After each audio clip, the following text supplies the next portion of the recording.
galera inteligente dessa internet, como é que vocês estão? Estou posicionando aqui o meu microfone, eu sou a Milena Faria Fintor e você está no meu canal de cultura pop. Essa é a playlist Brado Mudo, onde eu narro aqui capítulo por capítulo, leio com vocês capítulo por capítulo de Brado Mudo, meu romance histórico, meu Girls Love, minha novel ambientada no Brasil Colônia, na época das capitanias hereditárias, na capitania de Pernambuco, numa vila fictícia chamada Itaruçu. Em meados do século XVI, a gente acompanha o desenrolar da história de amor entre a Normadinha, a filha do capitão Donatário, a princesa daquela vila, e a Candelária, uma escrava agora dama de companhia. Sei que vocês não estão acostumados a me ver por aqui, acho que o único capítulo no qual eu apareci foi o 10, não foi isso? Mas eu estava gravando agora o Alfinete Real e gravei também o episódio de Gap, pra gente terminar, né? Porque daqui a pouco lança o do Loyal Pimp e eu ainda não terminei Gap The Series.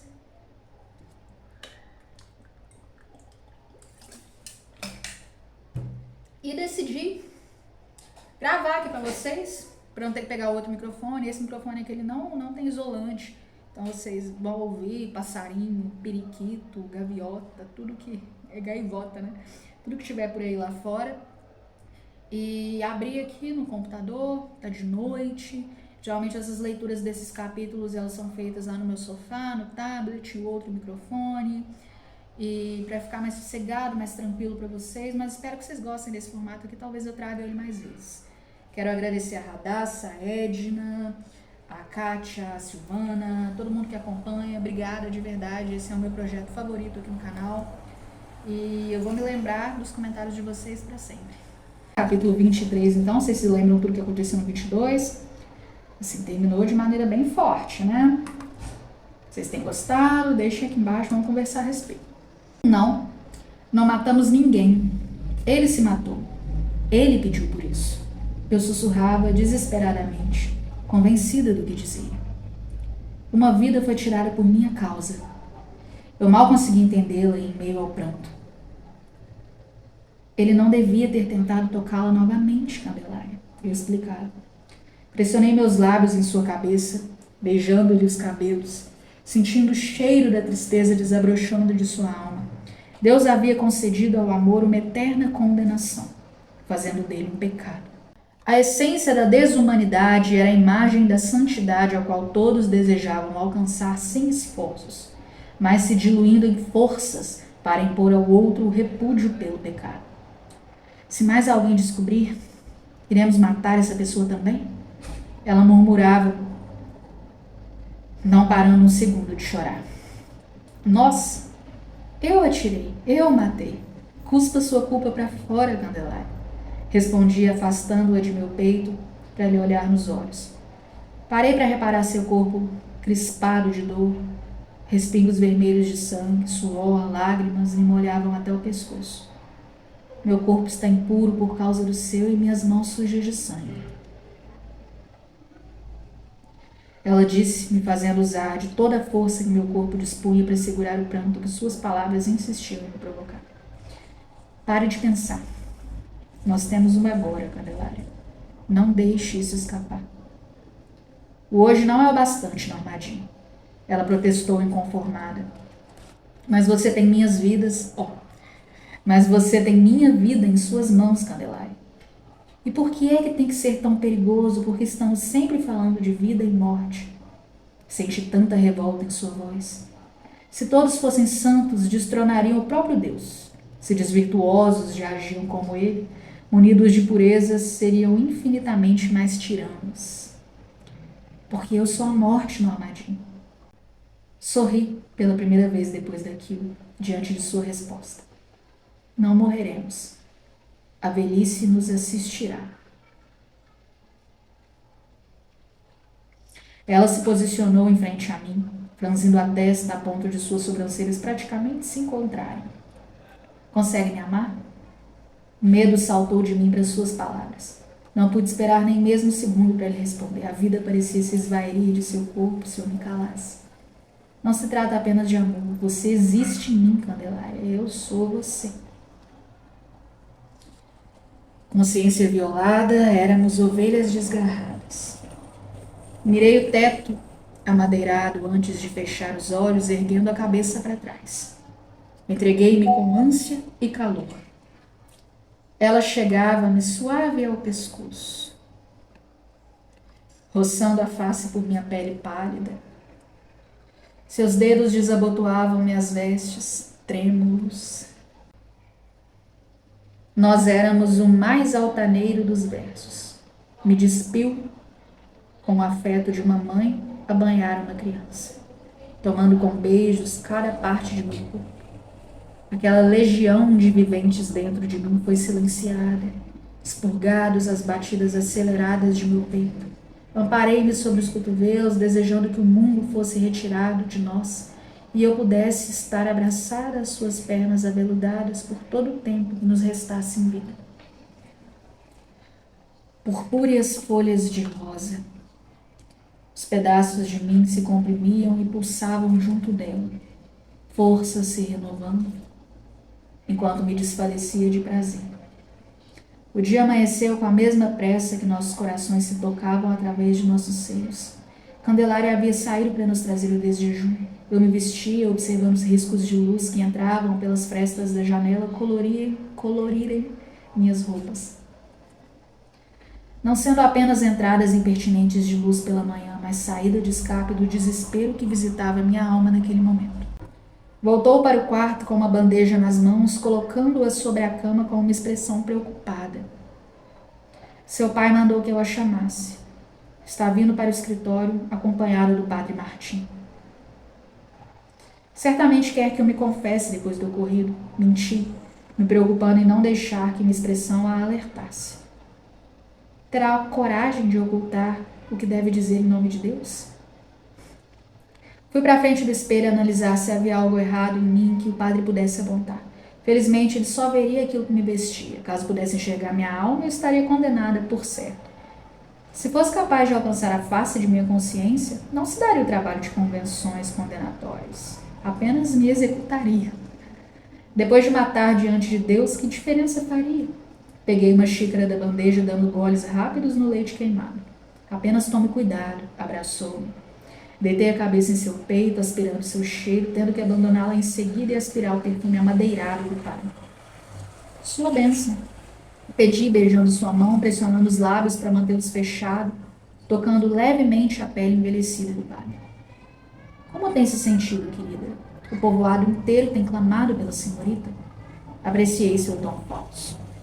Eu sinto muito pelo ocorrido, lamentei sincera, sentando-me ao lado de meu pai na poltrona frente à arma exposta na parede. Fechei os olhos, sentindo o sangue invadir-me, tonteei, agarrando a mão ao braço de couro gelado da poltrona, enquanto o sacerdote continuava seu discurso em tom alto. Seu pai e eu falávamos a respeito do lamentável acontecido. Confesso que feriu-me, creio em tamanho desatino da parte de João Miguel. Me parecia uma ovelha de fidelidade inquestionável a Afonso. O senhor realmente acredita que eu tenha provocado aquele capataz, meu pai? Testei-o, incomodada com aquela sensação estranha, impaciente, com o cheiro enferrujado que me vinha com tamanha intensidade às narinas, mexendo-me com violência na poltrona, indignada, com o padre diante de nós. Mais uma a duvidar de mim. Padre Martim me lançou um sorriso apressado, sem tempo para a própria fala, atropelando-me sutilmente. Jamais partiríamos de um pressuposto tão absurdo, menina. Minha presença deve acalmá-la, querida. Vim em prol de uma missão que me acalenta a alma. Privar uma moça dotada de tamanha beleza de futuros infortúnios com outros homens. Senti a coriza escorrendo quente por sobre meus lábios, apressando-me em levar a mão ao nariz na tentativa aborrecida de estancar. Os olhos assustados de meu pai sobre mim, ajeitando-se na poltrona ao meu lado, de maneira a ter os braços sobre mim, as mãos frias e os ombros largos, quando eu havia começado a temer meu próprio pai. Normadinho. O padre estalou a língua em um gesto falso de contrariedade. Meus olhos encontraram o vermelho quente e ralo em minhas mãos. O sangue escorrendo pela gola da minha camisa, manchando o braço límpido, o lenço esverdeado de meu pai espremido contra meu rosto em movimentos bruscos e ardidos. Eu não sou um de seus escravos, meu pai. O surpreendi de modo a receber de meu pai uma expressão estarrecida e dar ao padre mais razão para suas acusações referentes ao meu comportamento leviano. Queriam me convencer de que eu era uma gota d'água nos mares turbulentos da colônia. Mas eu estava certa de que seus esforços, por mais amedrontadores que tivessem me parecido por um dia, só ressaltavam minha individualidade naquele momento. Pois eles sabiam que eu era alguém, não tentavam me calar por distração.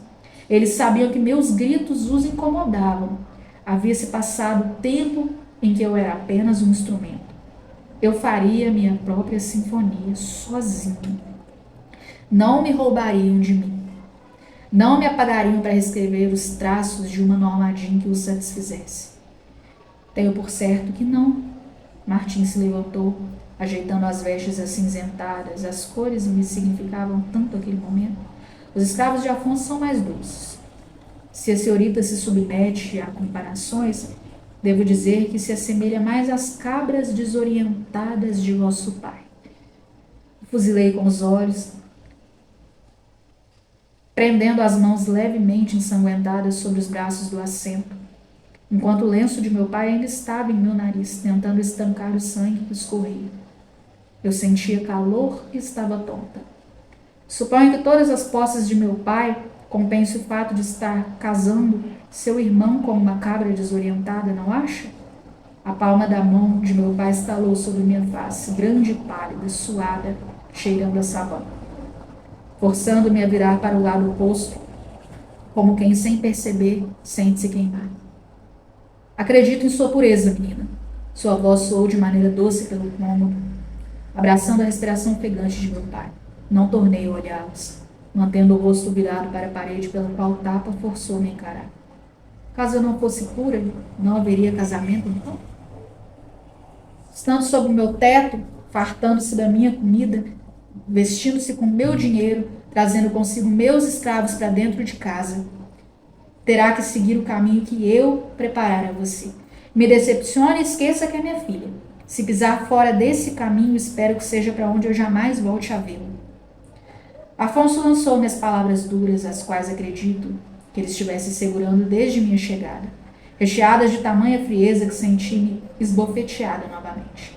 Olhei-o, parado em frente a mim. Os cabelos molhados, a barba milimetricamente aparada, o cinto apertando a calça abaixo da sua barriga levemente sobressalente. Lancei minhas mãos por sobre sua camisa, borrando-as de sangue propositalmente, encontrando forças para não me importar com a presença do sacerdote de Satanás à nossa direita, agarrando-me ao tecido macio da peça, desejando borrar-lhe com minha insurgida fraqueza. Se algum dia eu vier a decepcioná-lo, meu pai, desejo ainda mais que o seu perdão, o teu conhecimento a respeito da dor que isso me causaria. Forcei-me sorrateiramente a chorar, esperando que Martim percebesse minha postura de tentar convencer meu pai de manter algum afeto por mim, ao invés de pensar que eu estava tão derrotada quanto parecia. Então que esse dia não nos sobrevenha. Tive uma resposta rápida e brusca, suas mãos tirando as minhas de sua camisa, desatando os nós de meus dedos, olhando com desdém para as marcas, erguendo a sobrancelha com ar antipático. Ora, que cheguem então os dias de muitas crianças correndo pelo assoalho da casa, pois os homens de minha família são férteis. Se eu não tivesse seguido o sacerdócio, certamente teria uma dúzia de filhos. Martim se apressou em manter os olhos grudados nos meus, ainda se dirigindo ao meu pai. Eu tive apenas a Norma Jean, porque minha esposa faleceu antes de me dar outros filhos. Meu pai se explicou, evidentemente constrangido. Contanto que já tenha dado a Heitor o herdeiro homem, Norma Jean poderá partir. Padre comentou, como se eu não estivesse ali. A que eu havia sido reduzida. Todos na vila acreditam que ele realmente conseguiu me desonrar, que tenha consumado o ato e que, como castigo munido de ódio, o Senhor o tenha matado. É o que qualquer um de nós pensaria caso estivéssemos na condição de espectadores dessa tragédia. Conceder minha mão em matrimônio nesse momento só confirmaria as suspeitas de todos. Seria como se estivesse reparando o erro, meu pai. Encorajei-me a continuar tentando me livrar daquilo, me pondo no meio dos dois. Eu era como o couro das rédeas apertando as mãos de Martins, os vergões incendiando suas mãos à medida que tentava me controlar. Meu filho, ela sendo uma criança, não consegue discernir o que pensa. Como pode saber o que o povoado inteiro está a pensar? Martim soou impaciente, dirigindo-se a meu pai. Pois bem, como querem casar uma criança, então? Questionei, visivelmente perdida. O marido te ensinará quando deve se calar. Se já estivesse casada, não me desacataria dessa forma, menina. Era sua vez de me esbofetear. Forçando-me a olhar, clamando por piedade na direção de meu progenitor, que, desviando os olhos do meu, permaneceu imóvel, sem dar importância a nada daquilo que vi. Enchi os pulmões de raiva, fazendo-as escapar em meias palavras. Meu pai é quem devia ter me ensinado quando me calar. Contudo, ele não soubera ser pai. Ele se virou para mim. 2. Pude ver as veias colorindo o branco de seus olhos. 3. Sorriu. 4. Abriu a mão esquerda, deixando o lenço sujo de sangue transparecer. 5. Abriu os 2 primeiros botões de minha camisa, fitando-me nos olhos. 6. Enfiou o lenço sujo entre meus seios. 7. Não havia nada mais naquele momento. 8. Eu já havia chegado a 8 antes. 9. Fechei os olhos. 10. Eu me casaria.